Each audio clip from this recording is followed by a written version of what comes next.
Hello students, welcome to AB classes. आज हम लोग समझेंगे कूलिंग टावर। कूलिंग टावर क्या होता है, कहाँ पर इसका उपयोग होता है, ये कैसे वर्क करता है, कौन कौन से इसके कंपोनेंट होते हैं, उन कंपोनेंट्स का इसके अंदर क्या फंक्शन होता है और ये कितने टाइप्स के होते हैं। एक कंप्लीट लेक्चर है, बस आपको इस वीडियो को पूरा देखना है और ध्यान से सुनना है, समझ में जरूर आएगा। तो चलते हैं, शुरुआत करते हैं। तो सबसे पहले कूलिंग टावर की बात कर लेते हैं कि कूलिंग टावर कहां पर आप लोगों ने देखा होगा। तो जो हमारे स्टीम पावर प्लांट होते हैं, कौन से स्टीम पावर प्लांट होते हैं, उनके अंदर कूलिंग टावर का उपयोग किया जाता है। न्यूक्लियर पावर प्लांट होते हैं, उनके अंदर भी कूलिंग टावर का उपयोग किया जाता है। हीट वेंटिलेटेड एयर कंडीशनिंग होते हैं, उनके अंदर भी कूलिंग टावर का उपयोग किया जाता है। ऐसी जगह जहां पर कोल्ड वाटर को रीसर्कुलेट करना हो, ऐसी जगह जहां पर ठंडे पानी को रीसर्कुलेट करना हो, मतलब बार बार हमें वाटर को, गर्म वाटर को ठंडा करके सिस्टम के अंदर भेजना हो, तो वहां पर हम लोग कूलिंग टावर का उपयोग करते हैं। क्या समझ में आया? ऐसी जगह जहां पर हमें गर्म वाटर को ठंडा करके उस ठंडे वाटर को फिर से सिस्टम के अंदर भेजना हो, वहां पर हम क्या करते हैं? कूलिंग टावर का उपयोग करते हैं। तो ये कैसे काम करता होगा, ये कहां पर लगा होता है, इसको थोड़ा सा समझते हैं, फिर हम आगे बढ़ेंगे। तो ये जो कंडेंसर होता है, हम लोग जानते हैं स्टीम पावर प्लांट की यदि हम बात करें, क्योंकि स्टीम पावर प्लांट को हम लोगों ने पढ़ा हुआ है, समझा हुआ है। तो स्टीम पावर प्लांट के अंदर हम लोग जानते हैं जो स्टीम है, जो खासकर जो टरबाइन के ऊपर स्टीम इंपैक्ट होने के बाद बाहर निकलती है, तो जो एग्जॉस्ट स्टीम होती है, जो कि वेस्टेज होती है इन्वायरमेंट में, हम लोग उस स्टीम को फिर से वाटर में कन्वर्ट करते हैं। किसके द्वारा? कंडेंसर के द्वारा। मतलब जो टरबाइन के बाद निकलने के बाद हम लोग एक कंडेंसर लगा देते हैं। कंडेंसर क्या करता है? वह जो स्टीम है उसको फिर से वाटर में कन्वर्ट करता है। लेकिन जो कंडेंसर उस स्टीम को वाटर में कन्वर्ट करता है, वह वाटर कैसा होता है? हॉट वाटर होता है, गर्म पानी होता है। जो हॉट वाटर या गर्म पानी होता है, उसको ठंडा करने के लिए जो हमारा कंडेंसर से जो वाटर निकलता है, स्टीम वाटर में कन्वर्ट होने के बाद जो कंडेंसर से निकलती है, वह कैसी रहती है? हॉट वाटर रहता है, मतलब गर्म पानी रहता है। उस गर्म पानी को हमें ठंडा करने के लिए हम लोग एक कूलिंग टावर का उपयोग करते हैं। क्या करते हैं? कूलिंग टावर का उपयोग करते हैं। अब कूलिंग टावर उस गर्म पानी को फिर से ठंडा कर देता है, क्योंकि उस ठंडे पानी को हमें फिर से सिस्टम में यूज करना है। अब ये कैसे ठंडा करता है, कौन कौन से इसमें कंपोनेंट होते हैं, वह हम आगे समझते हैं। इस डायग्राम का कोई ज़्यादा इंपॉर्टेंस नहीं है, सिर्फ समझाने के लिए, देखने के लिए मैंने बनाया था। जो डायग्राम एग्जाम में बनाना वो मैं आगे बताऊंगा। यहाँ तो सिर्फ कंडेंसर से कैसे कनेक्ट होता है, ये थोड़ा सा मैंने बताने की कोशिश की थी, ओवरव्यू। अब ये जो बनावट है इसकी, कैसा बना रहता है, कौन कौन से पार्ट्स होते हैं, आगे मैं समझाता हूँ। यहाँ पर आपको दिख रहा है, ये मैंने एक कूलिंग टावर का एग्जाम्पल लिया, नेचुरल ड्राफ्ट कूलिंग टावर का एग्जाम्पल लिया। इस डायग्राम को आप एग्जाम में बना सकते हैं। इस डायग्राम को आपको एग्जाम में बनाना है, इसी डायग्राम को एक्सप्लेन करना है। तो बिल्कुल मैं स्टार्टिंग से समझा रहा हूं, ध्यान से सुने। सबसे पहले इसकी बनावट की बात करते हैं। कैसी बनावट की बात करते हैं? तो यहां पर आपको दिख रहा है, इस शेप इस टाइप का दिख रहा होगा। इसको नॉर्मली बोले तो सिलिंड्रिकल शेप बोलते हैं। कैसा होता है? सिलिंड्रिकल शेप होता है, सिलिंड्रिकल शेप होता है। तो यहाँ पर हाइपरबोला जैसा थोड़ा सा बना रहता है। यहाँ पर देख रहा है, यहाँ पर जो ये बना हुआ है, ये थोड़ा हाइपरबोला जैसा शेप बना दिया जाता है। ये बना जाता है कंक्रीट का बना जाता है, सीमेंट गिट्टी मिक्स करके, रेत वेत मिक्स के, इस तरह जो कंक्रीट का बना जाता है, सरिया वरिया डाल के, इस तरह मोटी परत का, अच्छी खासी का कैसा बना जाता है? कंक्रीट का बना जाता है। कैसा बना जाता है? कंक्रीट का बना जाता है ये। तो उम्मीद है इसकी बनावट समझ में आ गई होगी कि ये सिलिंड्रिकल होता है, यहाँ का जो ऊपर का हिस्सा थोड़ा सा हाइपरबोला टाइप का होता है, और ये कंक्रीट का बना रहता है। अब इसमें देखेंगे तो कौन कौन से पार्ट्स होते हैं, ध्यान से देखेंगे। नीचे सबसे पहले दिख रहा है बेसिन लिखा है। क्या? बेसिन लिखा है, जो नीचे आपको ब्लू कलर में यहाँ पर दिख रहा होगा। ये वाटर भरा हुआ है, ये वाटर भरा हुआ है। कौन सा वाटर भरा? कोल्ड वाटर भरा हुआ। कौन सा? कोल्ड वाटर भरा हुआ है। कैसा भरा हुआ? कोल्ड वाटर, मतलब ठंडा वाटर भरा हुआ है। तो जो ठंडा वाटर इकट्ठा करने के लिए, स्टोर करने के लिए सबसे नीचे इसके अंदर जगह होती है। सबसे नीचे इसके अंदर जगह होती है ठंडा वाटर को स्टोर करने के लिए या जो कलेक्ट करने के लिए, उसे हम क्या बोलते हैं, बेसिन बोलते हैं। तो बेसिन का उपयोग यहाँ पर क्या हुआ, जो कोल्ड वाटर स्टोर होता है उसको, जहां पर कोल्ड वाटर ठंडा पानी स्टोर होता है उसे हम क्या बोलते हैं, बेसिन बोलते हैं। तो उम्मीद है पहली चीज आपको समझ में आ गई होगी।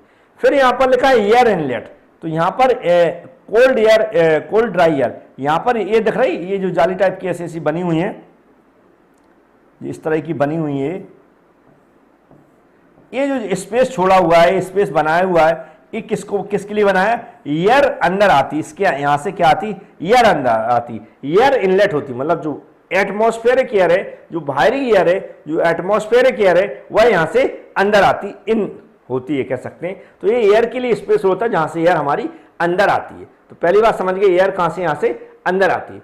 फिर यहाँ पर फिल्स का मतलब यहाँ पर ऊपर से वाटर गिर रहा है, उसको कोई पार्ट्स नहीं है, याद रखें। ये लगा फिर पार्ट्स जो है वो है नोजल, क्या है नोजल, यहां पर नोजल लगा हुआ है। नोजल का मतलब है कुछ ऐसे शेप बनाना या एक पाइप में ऐसे छेद कर देना कि वहां से हमारा जो वाटर है वह स्प्रे टाइप से जा सके, मतलब उसका एरिया, जैसे एरिया किसी चीज का बड़ा है उसको एक हिस्सा छोटा कर देना, एक बड़ा, एक छोटा कर दे तो उससे मतलब थोड़ा स्पीड से पानी निकलता है और स्प्रे के रूप में निकलता है। तो जो पाइप होता है, ये जो पाइप होता है जिससे हॉट वाटर आता है, लिखा hot water pipe, hot water pipe लिखा हुआ है, ये जो हॉट वाटर पाइप लिखा है ये होता है हॉट वाटर पाइप। इसी के अंदर हम नोजल कट कर देते हैं, मतलब छोटे छोटे छेद कर देते हैं नोजल के रूप में, या कह सकते हैं हम नोजल फिट कर देते हैं छोटे छोटे। तो नोजल थोड़ी थोड़ी दूरी पर फिट कर देते हैं। नोजल क्या करता है, ये जो गर्म पानी है उसको नीचे टपकाता है, मतलब स्प्रे करता है, ऐसा बोल सकते हैं। क्या करता है, स्प्रे करता है, या फिर कह सकते हैं बूंदों के रूप में नीचे टपकाता है, नीचे टपकाता है। जो यहाँ पर फिल्स दिख रहा है इसके ऊपर यहाँ पर ये टपकाता है। तो हमने क्या किया, ये हॉट वाटर पाइप है।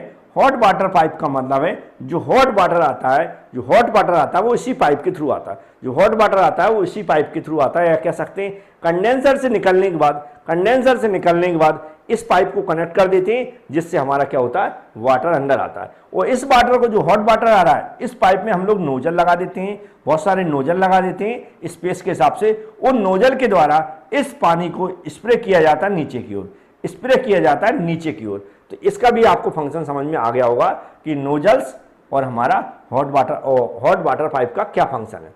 फिर है ड्रिफ्ट एलिमिनेटर, क्या है, drift eliminator, drift eliminator. Drift eliminator का जो यहाँ पर फंक्शन होता है कि अब क्या होता है, नीचे से एयर जाती है, जब नीचे से एयर जाती है और ये एयर किससे, वाटर से टकरा रही है, तो वाटर की कुछ बूंदें, या कह सकते हैं वाटर की कुछ मात्रा बूंदों के रूप में वह ऊपर ले जाता है। मतलब एयर है, वाटर से टकराती है, पानी से टकराती है। जब एयर पानी से टकराएगी तो पानी की कुछ मात्रा वो अपने साथ ले जाएगा, एयर अपने साथ ले जाएगा पानी की मात्रा। तो एयर अपने साथ जो पानी की मात्रा ले जाता है बूंदों के रूप में, वह बाहर एनवायरनमेंट में जाएगी तो पानी हमारा वेस्टेज होगा। तो पानी को वेस्ट रोकने के लिए, इसके अलावा और भी जो हमारे कचरा वगैरह रहता है उसको बाहर एनवायरनमेंट में ना जाए, उन सबको रोकने के लिए यहाँ पर ड्रिफ्ट एलिमिनेटर लगा रहता है।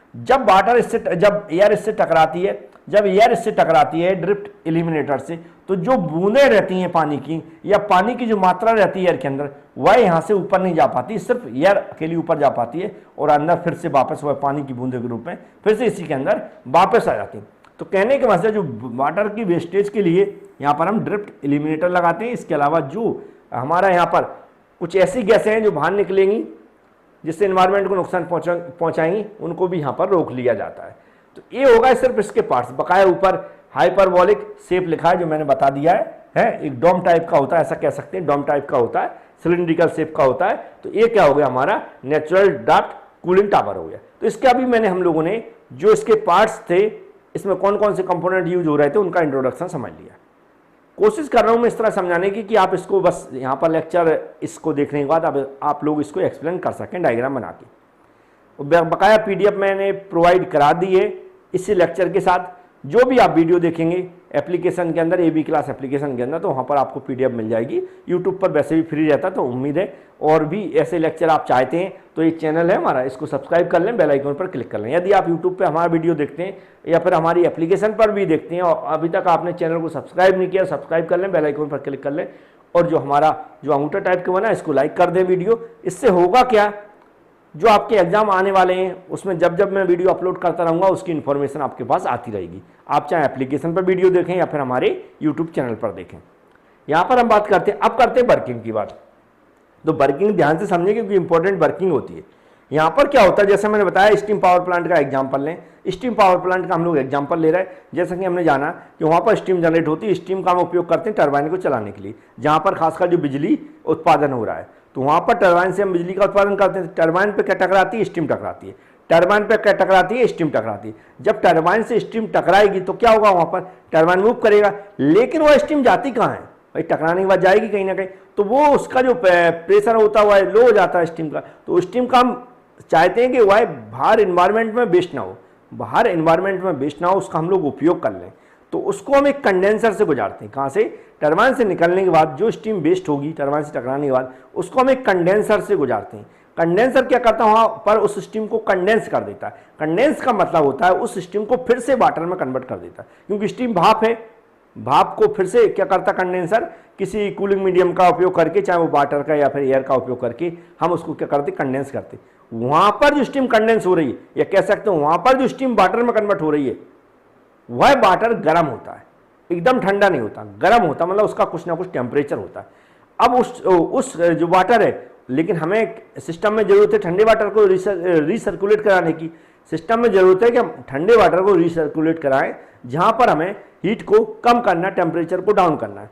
वहां पर क्या करते हैं, हम इस वाटर को, जो कंडेंसर से निकलेगा हॉट वाटर, उसको हम किससे गुजार देते हैं, एक कूलिंग टावर से गुजार देते हैं। कहां से, कूलिंग टावर से गुजारते हैं। जैसे यहां पर पाइप लगा, तो ये कूलिंग टावर के अंदर मैंने एक पाइप लगा दिया, हमने यहां पर समझ लिया ये जो पाइप है ये किससे कनेक्ट है, हमारा किससे कनेक्ट है, कंडेंसर से। स्टीम पावर प्लांट के अंदर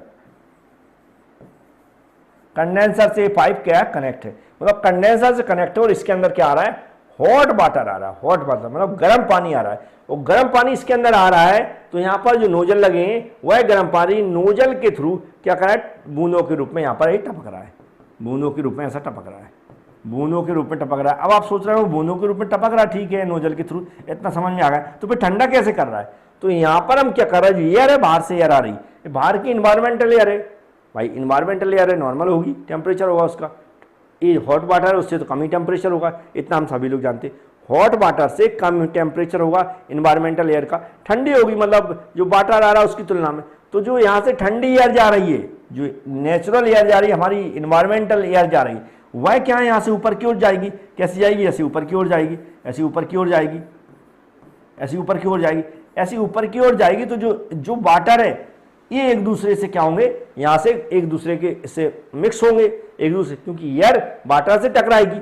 जब एयर वाटर से टकराती है, जब एयर वाटर से टकराती है, तो वाटर का जो टेम्परेचर है और एयर का टेम्परेचर कम है। तो हम जानते हैं, सभी लोग जानते हैं कि जो हाई टेम्परेचर बॉडी है, वहां से टेम्परेचर, वहां से हीट फ्लो होगी किसकी ओर, जो कोल्ड बॉडी है।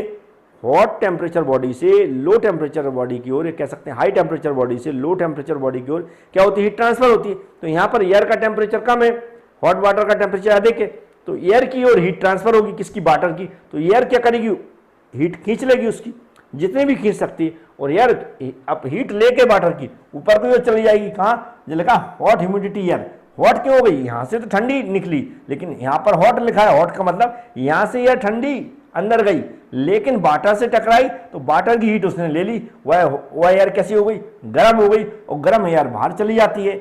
ऐसे एयर कंटिन्यू अंदर जाती है, बाहर निकलती है, अंदर जाती है। इतने में क्या करती रहती, कंटिन्यू, मतलब धीमे धीमे उसकी हीट को लेती रहती, हीट को लेती रहती, जब तक कि वाटर का नॉर्मल टेम्परेचर नहीं कर देती, जितनी की एयर का टेम्परेचर इक्वल नहीं हो जाता। जब तक वो कंटिन्यू, एयर तो कहीं कंटिन्यू सर्कुलेट हो रही है, और वाटर से हीट लेती रहती है और बाहर निकलती रहती है। और इसी तरह जब जो बाहर निकलेगी, क्योंकि अब एयर बाहर जा रही है, तो कुछ ना कुछ वाटर के पार्टिकल्स साथ में लेके जाएगी।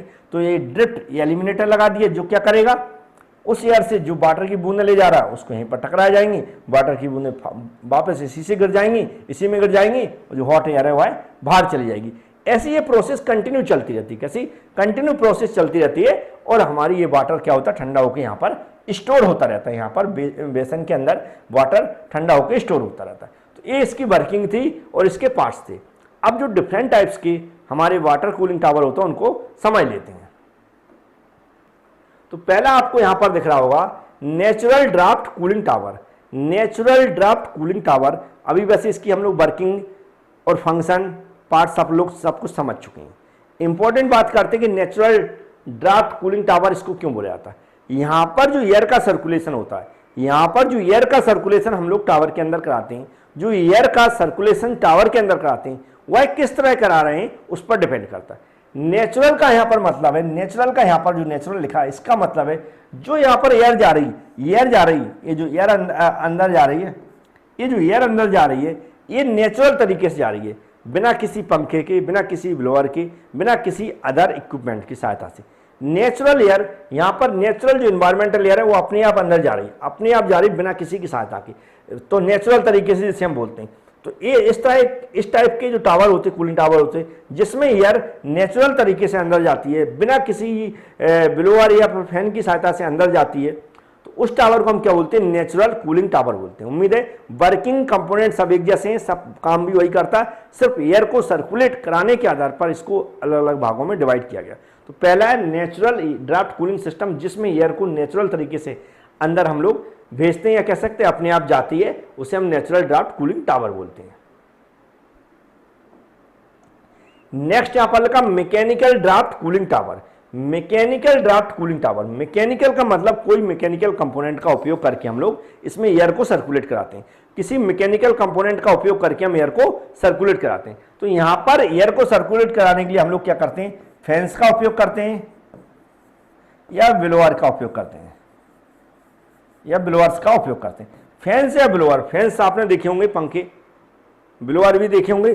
कई बार क्या होते हैं, जहां पर हम आग जलाते हैं वहां पर एक पंखे ऐसे चला के हाथों से या लाइट से चला के उसको हवा देते हैं, जिससे वह तेज और जलने लगती, उन्हें क्या बोलते हैं? ब्लोअर बोलते हैं। लेकिन यहाँ पर आग नहीं जलाना है, यहाँ पर एयर को सप्लाई करना है।